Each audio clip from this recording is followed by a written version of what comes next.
आपके मुहिम का मैं स्वागत जी करता हूँ। ये काफ़ी बेहतरीन है और जहाँ तक मैंने पिछले स्ट्रीम में भी आपको बताया था, मैं लास्ट में जब आया था तो कि मैं आपके बारे में वकास खान से सुना था और उसके बाद से मैं आपका स्ट्रीम में आया। और जो आपकी विचारधारा है, ये किसी न्यूज़ चैनल में भी देखा हूँ कि आपने सनातन को एक करने का प्रण लिया है। काफ़ी अच्छा है और ये वेलकमिंग है। एंड मैं क्या बोलूँ, मैं अपनी ज़बान में मैं सिर्फ ये कह सकता हूँ कि हम भी आपके साथ हैं, लेकिन बस एक लेकिन है। क्योंकि मैं एक स्टूडेंट हूँ, हो सकता है मैं भटक गया हूँ मूर्ति पूजा को लेकर के, क्योंकि मैं कॉमन टर्म्स पे बात करता हूँ सारे रिलीजन का। तो हो सकता है मैं गलत हूँ, तो मुझे सुधारें। जी कहें, आप अपनी बात कहें। जी सर, मूर्ति पूजा को लेकर क्या शंका मेरी है जो आपकी? मूर्ति पूजा को लेकर के शंका है। देखिए, हम लोग जानते हैं कि हमारे ग्रंथ में कहा गया है कि वेद धर्म का मूल है, और आप कहते हैं कि वेद जो है मूल ग्रंथ नहीं है, बल्कि श्रीमद् भगवत गीता है। और मनुस्मृति भी क्लियर कर देती है, और गौतम धर्म सूत्र भी क्लियर करता है, और भी कई सारे धर्म सूत्रों में भी क्लियर आया है कि वेदो अखिलो धर्म मूलम, या वेदो धर्म मूलम, या खुद वेद कहता है। अथर्ववेद का जब आप 1968 एक पलटाएंगे तो वेद को प्रत्यक्ष प्रमाण माना गया है, मतलब सॉरी प्रमाण माना गया है वेद को। और उसके जी अलावा फिर आप वेद, अगर आप वेद के बारे में देखें तो अथर्ववेद अगर आप खोलते हैं 10:8-32, तो उसमें भी काफी ज्यादा मतलब तारीफ की गई है, जिसमें कहा गया है अंति संतम न जाहति, अंति संतम न पश्यति, देवस्य पश्य काव्यम न मामार न गिरियति। कि जो परमात्मा का द्वारा दिया गया जो वेद रूपी काव्य है, उसको देखो, वह न कभी मरता है और न ही कभी पुराना होता है। उसी तरीके से अथर्ववेद के 1968 में आया है, अब ये विषम विश्यामे मायया साम्या शुद्धस्य वेद मत कर्माणि कृणमय। कि जो है ज्ञान प्राप्त करने के लिए हम वेद को उठाकर प्रमाण मानकर तदनंतर विविध प्रकार के कार्यों का संपादन करते हैं, जैसे यज्ञ आदि कार्य जितने हैं, वेद ही जो है हमारा प्रमाण है। ठीक है, मूल प्रमाण। मैं गीता को इनकार नहीं करता हूँ, गीता तो ब्रह्मवाणी में भी मानता हूँ, क्योंकि भगवान कृष्ण जो है का जो मतलब हमारे समाज में जो भी आप ले लें, वो ब्रह्मस्त्र थे जब वो योगी मैं थे। आपका समझ गया। पहले तो मैं आपके इस प्रश्न का स्पष्टीकरण दे दूं, उत्तर भी दे दूं। देखिए, वेद का अर्थ होता है विदित ज्ञान। तो वेदों में इतिहास और पुराण भी शामिल हो जाते हैं। तो यदि आप केवल वेदों को मानेंगे और इतिहास और पुराण को नकार देंगे तो वो गलत हो जाएगा। मैं ये कहता हूं कि वेदों के अंतर्गत इतिहास और पुराण भी आते हैं, यानी कि महाभारत और रामायण और 18 पुराण, ये वेदों के अंतर्गत आते हैं। ये विदित ज्ञान है। ठीक है, वेद का मतलब विदित ज्ञान से लेना चाहिए। दूसरी बात, वेद किस आधार पर सनातन का मूल आधार माने जाते हैं? वेद इस आधार पर मूल आधार माने जाते हैं सनातन का, क्योंकि अगर क्लासिफिकेशन किया जाए तो परमात्मा के बारे में जानने के लिए भगवत गीता, ब्रह्म सूत्र और ब्रह्म संहिता, या फिर केवल भगवत गीता को ही हम अगर समझ लेते हैं तो परमात्मा को समझ जाते हैं। क्यों? क्योंकि परमात्मा ने स्वयं अपने बारे में स्वयं अपने मुखार बिंदु से कहा है, इसलिए भगवत गीता वेदों से उच्च हो जाती है। उसकी वजह क्या है? देखिए, इसकी एक सबसे मेन और कोर वजह यह है क्योंकि वेदों को परमात्मा ने विदित ज्ञान द्वारा चारों ऋषियों से और विदित ज्ञान के द्वारा पुराणों और इतिहास को अपने लीलाओं से भरकर यहाँ पर इनडायरेक्टली हमको दिया है। लेकिन भगवत गीता डायरेक्ट अपने मुख से बोला है। तो वेद आधार है सनातन का, इससे कोई इनकार नहीं करता है। लेकिन वेदों से ऊपर भगवत गीता इसलिए है क्योंकि सनातन को समझने के लिए, धर्माचरण करने के लिए तो वेद हैं, लेकिन परमात्मा को जानने के लिए, मोक्ष प्राप्त करने के लिए भगवत गीता की शरण में आपको आना पड़ेगा। तब आप मार्गदर्शन ले पाओगे कि परमात्मा का वास्तविक स्वरूप क्या है। उस परिप्रेक्ष्य में सबसे बड़ा टारगेट सनातन का क्या होता है? मोक्ष। उसके लिए भगवत गीता इंपॉर्टेंट है। लेकिन आपके कर्म कांड, ज्ञान कांड और जितने भी प्रकार के मानवीय कल्याण के काम हैं या धर्म के आचरण के लिए जो चीजें हैं, उसके लिए चारों वेद और इतिहास पुराण के रूप में पंचम वेद को अगर इंक्लूड करके मानते हैं तो ही वो होंगे। यदि कोई हट करता है और ये कहता है कि केवल चारों वेदों में जो लिखा है वही माना जाएगा और बाकी कहीं कुछ लिखा हुआ है पुराणों में या इतिहास में, महाभारत में या रामायण में, उसको नहीं माना जाएगा, वो गलत है। यदि लोग इस डर से कहते हैं कि हमारे पुराणों में और इतिहास ग्रंथों में कुछ मिलावटें हो गई हैं, तो उसका निराकरण करने के लिए मैंने एक पुस्तक लिख दी है। मेरे पास हर एक प्रक्षेपण का आंसर है, उत्तर है। आज मैंने सबसे जटिल प्रश्न का उत्तर दिया है, जो कि शिव जी और शिवदूती के बारे में बताया जाता है, आपने सुना होगा। इतने ही, इससे भी जटिल जटिल प्रश्नों के उत्तर मैंने सब दे दिए हैं और सार्थक रूप से दिए हैं। और ये मैं अपने जीवन के अंतिम पड़ाव में उद्घाटित करूंगा कि ये मैं किस तरह से उत्तर दे पाता हूँ। ठीक है, तो मैं भूप जी, आपकी बातों से पूरी तरह से सहमत हूँ, लेकिन हमारी अरेंज मैरिज हुई थी। शादी के बाद मुझे पता चला कि मेरे पति काम में आपको ये समझना होगा, जिस समय परमात्मा जो निस्वार्थ से अपने जो चीजें दे रहा है, ब्रह्मा जी को प्रदान कर रहा है, उससे कहीं ऊपर वो चीज होगी जो उससे भी पहले सूर्यदेव को उन्होंने सुना दी थी। तो प्रथम ग्रंथ कौन है? भगवत गीता। उसके बाद वेद आए। विदित ज्ञान है, वो इटर्नल है, वो कभी समाप्त नहीं होते हैं, वो थे हमेशा से, इटर्नल भी हैं। लेकिन वेदों को देने से पहले भगवत गीता उन्होंने सूर्यदेव को दी, इसलिए भगवत गीता ऊपर है, फिर वेद और पुराण और इतिहास आता है। जी, Hariom. I want to say something. अच्छा, बोलिए। So, first of all, I want to say that Veda is the highest thing without doubt, and nobody actually denies it. Even Bhupji also never denies that.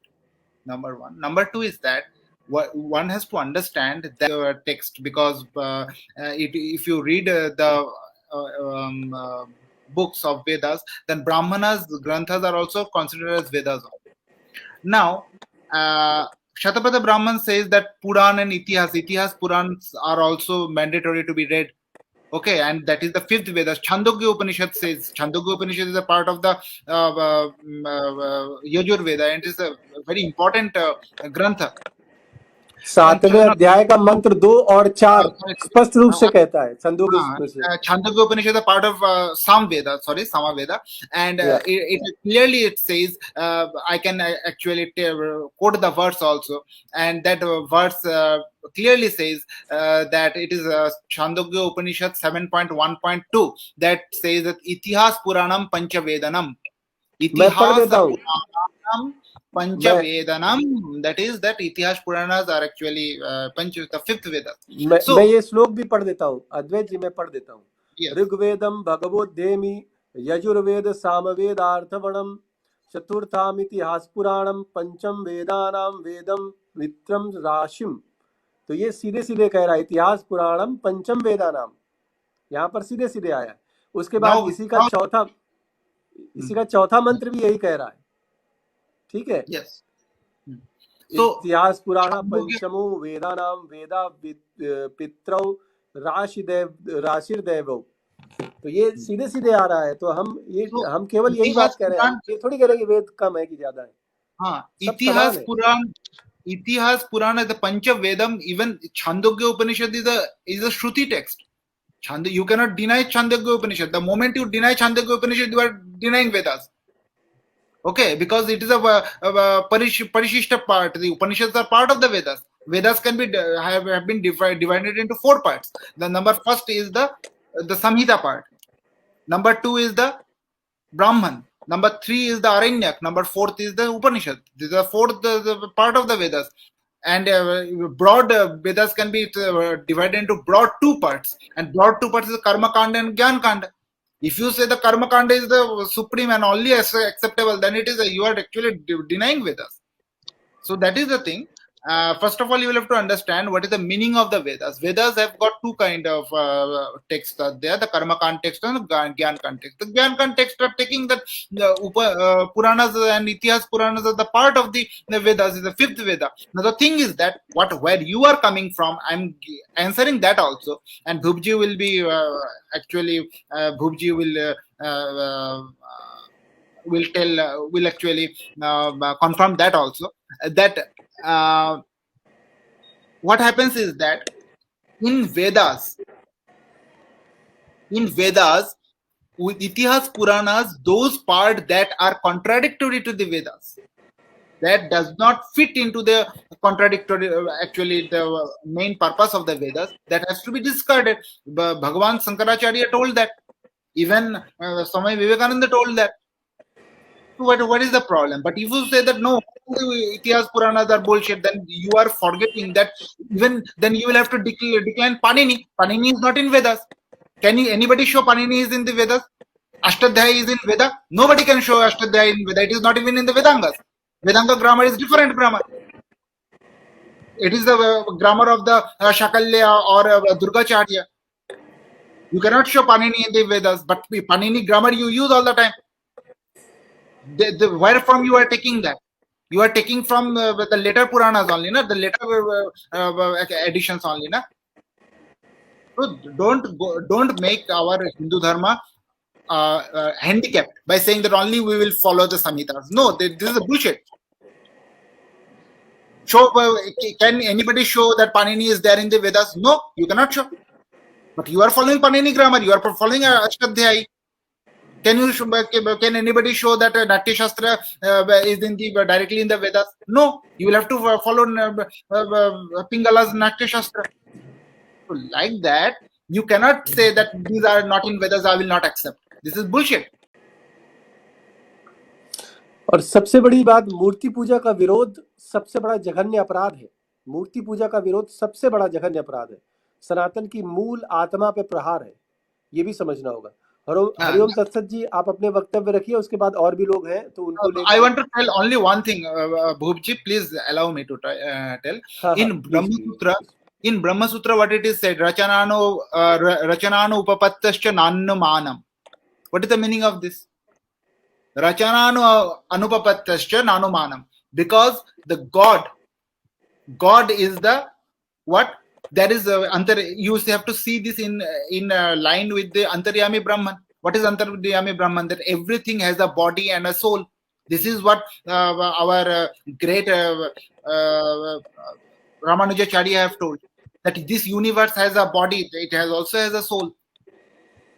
Okay, so Rachananu Upapattasya Nanumanam means what? That you are not praying to the body of the you are not praying to the idol. You are praying to the Atma that is behind the idol. Correct. Correct. Yes. Yeah, that is the basis. Even Sankhya Darshan will tell you that every Prakriti is associated with Purushas, individual souls. And Rachananu Upapattasya Nanumanam means what? Rachananu Upapattasya Nanumanam means that everything you are doing, everything that is occurring, that has a sattva of its own, existence of its own. For example, when Sankaracharya is explaining that, he is saying that because of the God's grace, the rivers flowed from the north, east to the west. Okay, what is the meaning of this? The meaning of this, although we know the gravitation, because of the gravitational slope, Sankaracharya gives the vivid description that because of the gravitational slope, the rivers are flowing. We know that, but that gravity also has a soul inside that. We know that sun is being because there is nuclear reactions going on the core of the sun. That is, the hydrogen is converted to helium. That is why sun is giving us ray. But that is the body of the sun. That is the body of the sun. But the sun has a soul also inside that is sustaining it. For example, if I say renormalized Advait or Bhubji, if we look at us, if we look at ourselves as a body, we are just biochemical reactions. N number of biochemical reactions are happening. Billions number of biochemical reactions are happening in one cell. Very complex. But there is a soul, there is a substratum that is beyond this, which is maintaining or holding these all reactions together. This is the concept of Pancha Sharir comes, na? 5 Sharir comes. Pancha Kosh comes. Panchakosha. Yeah. अच्छा, आशीष जी, आपकी device connect नहीं आ रही है। आपका number है, लेकिन आप device connect करिए, अपना कैमरा और माइक अलाउ करेंगे तो आपकी डिवाइस कनेक्ट हो जाएगी। हाँ, हो गई। जी, आदित्य जी, आप कुछ कंप्लीट करना चाहते हैं, कर लीजिए, फिर आशीष जी से बात। So that soul, our soul is different from our body, but our soul holds it together.